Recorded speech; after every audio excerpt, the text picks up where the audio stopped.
പ്രത്യേകിച്ച് തെളിവുകളൊന്നും കയ്യിലില്ലാതെ പിണറായി വിജയൻ വന്നെ പീഡിപ്പിച്ചെന്ന് പറഞ്ഞാലും അത് നാളെ ഇവിടെ ചർച്ചയാണ്. സാധാരണ ജനങ്ങളെ ബാധിക്കുന്ന ഒരുപാട് വിഷയങ്ങൾ ഇവിടെ നടക്കുമ്പോൾ ഈ ഒരു സീരിയൽ ഗർഭം ചർച്ച ചെയ്യാൻ ഒരു എളുപ്പമില്ലേ ചാനൽക്കാർക്ക്? കേരളത്തിൽ ഇപ്പോൾ ഒരു പെണ്ണ് കേസ് ഇല്ലാത്ത ഒരു ഇലക്ഷൻ നടക്കുക എന്ന് പറയുന്നത് ഭയങ്കര ബുദ്ധിമുട്ടുള്ള ഒരു കേസാണ്.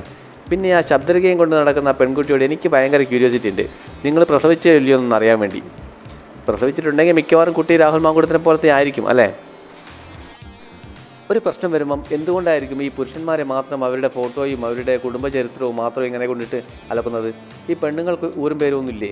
അല്ലെങ്കിൽ എന്താ ഈ പെണ്ണുങ്ങൾക്ക് പ്രത്യേകിച്ച് വല്ല കൊമ്പ് ഫിറ്റ് ചെയ്ത് കൊടുത്തിട്ടുണ്ടോ? ഒരു സ്ത്രീക്കുള്ള അതേ ആത്മാഭിമാനം തന്നെയല്ലേ പുരുഷനുള്ളത്? എൻ്റെ പൊന്നു സ്ത്രീ സുഹൃത്തുക്കളെ, നിങ്ങളൊക്കെ ഒന്ന് ചിന്തിച്ച് നോക്കണം.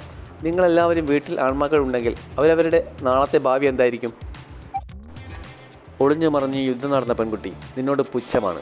എല്ലാ സ്ത്രീകൾക്കും നീ ഒരു അപമാനമാണ്. പരസ്പരം ഇഷ്ടത്തിലായിരുന്നവർ ഒരുമിച്ച് ഗർഭമുണ്ടാക്കുന്നതും അത് അലസിപ്പിക്കുന്നതും ഇങ്ങനെ നാട്ടുകാരുടെ മുന്നിൽ പ്രദർശിപ്പിക്കാൻ കുറച്ചൊക്കെ നാണമില്ലേ നിനക്ക്? താങ്കൾക്ക് കുറച്ചെങ്കിലും മാന്യതയുണ്ടെങ്കിൽ ഇങ്ങനെ പ്രതികാരദാഹിയായി ഇടയ്ക്കിടെ ഇങ്ങനെ പൊന്തി വരാതെ നേരിട്ട് ഇറങ്ങി വന്ന് കേസ് കൊടുക്കണം. അത് മുഖ്യമന്ത്രി പ്രത്യേകിച്ച് പോയി കാണേണ്ട ആവശ്യമൊന്നുമില്ല.